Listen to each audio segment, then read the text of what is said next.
J'ai le travail, l'honnêteté, le partage. Pour moi, c'est 3 valeurs qui guident un peu ce que je fais. J'ajouterai Internet maintenant.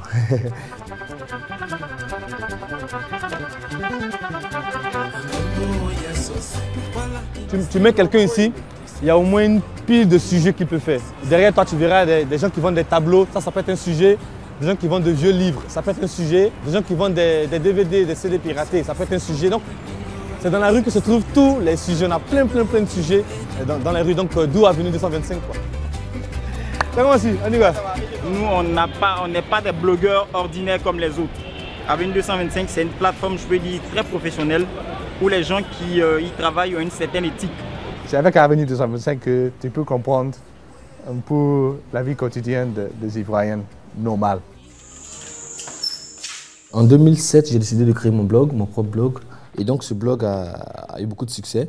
Et finalement, je me suis dit, pourquoi, ne pas former des jeunes qui vont aussi prendre le relais? Et puis pourquoi ne pas montrer aux personnes qui sont de la Côte d'Ivoire cet autre visage de nos réalités ici. Aujourd'hui, le Toussi chinois prend beaucoup le marché. C'est plutôt des journaux politiques. Donc ça, on a un journal de, je sais pas, de droite, mais plutôt pro Ouattara, gouvernemental, pro Ouattara, se disent impartial. C'est des journaux purement politiques. Et à côté de ça, des journaux people. Donc on a le people, on a le politique. Mais au milieu, on n'a rien pour les autres populations.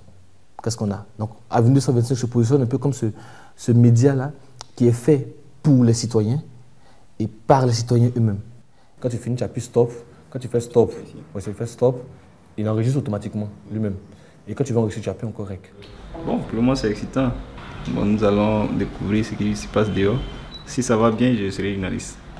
Ouais. Dans le mois de octobre 2010, donc, on a eu 146 113 visiteurs. Pour moi, c'est un peu comme satisfaction, quoi.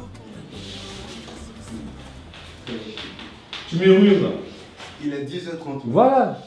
Mets de la voix. Moi, je ne changerai pas toute l'Afrique. Je ne changerai pas la Côte d'Ivoire. Je ne changerai pas mon quartier. Mais au moins, j'aurais donné à 100 jeunes, 200 jeunes, une nouvelle façon de voir les choses. Et eux, à leur tour, vont le communiquer autour d'eux. Et je pense que, de façon contagieuse, j'ai envie de dire, on pourra un jour arriver à faire changer les choses. À qui le tour? Aujourd'hui, les politiques ne sont pas forcément très regardants sur Internet et l'impact que ça peut avoir. Quoique, ils se rendent compte que bon, voilà, les choses sont en train de bouger.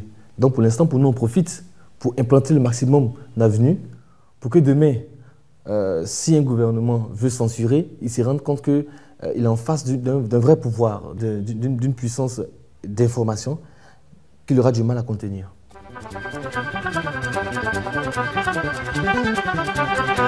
Oh, yes, voilà,